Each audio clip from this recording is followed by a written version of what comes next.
கைபிடித்து நடத்தும் பேரன்பு எந்தன் பெரும் குறைகள் கண்ட பின்பும் நெஞ்சோடு சேர்க்கும் பேரன்பு ஒன்றுமில்லாமலே நின்ற என்னை கைபிடித்து நடத்தும் பேரன்பு எந்தன் பெரும் குறைகள் கண்ட பின்பும் நெஞ்சோடு சேர்க்கும் பேரன்பு இந்த நல்ல தெய்வத்துக்கு நான் என்ன செய்து நன்றி சொல்லுவேன்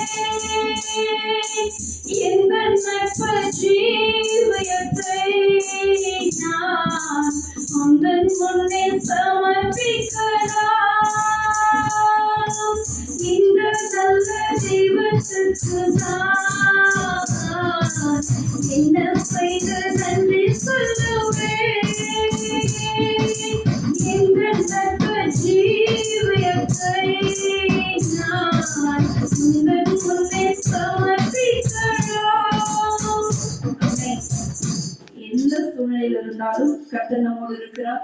அடியாளையும் சிறு சாட்சியாக நிறுத்தின தேவாதி தேவனுக்கு உள்ளத்தின் ஆழத்தில் நன்றி செலுத்துகிறேன். என்னுடைய தாயும் தகப்பனும் கற்றுக் கொடுத்தது சின்ன வயசுல இருந்து ஒரு சின்ன பொருள் வேணும்னா கூட ஆண்டவரிடத்துல கேட்கணும். என்ன வேணும்னாலும் சரி தாயார் அதிகமாக ஆண்டவரிடத்துலதான் கேட்கணும். அவருதான் உங்களுக்கு எல்லாத்தையும் தருவார் அப்படின்னு சொல்லிட்டு அந்த மாதிரி இப்ப வரைக்கும் அப்படிதான் இருக்கும். நிறைய பாடுகள், நிறைய பிரச்சனை, நிறைய போராட்டம், எத்தனையோ முறை கமிட்டட் சூசைட் ஆல்சோ. செத்தாச்சும் போயிடலாம், அந்த வாழ்க்கையே எனக்கு வேண்டாம் திருமணத்துக்கு பின்பு.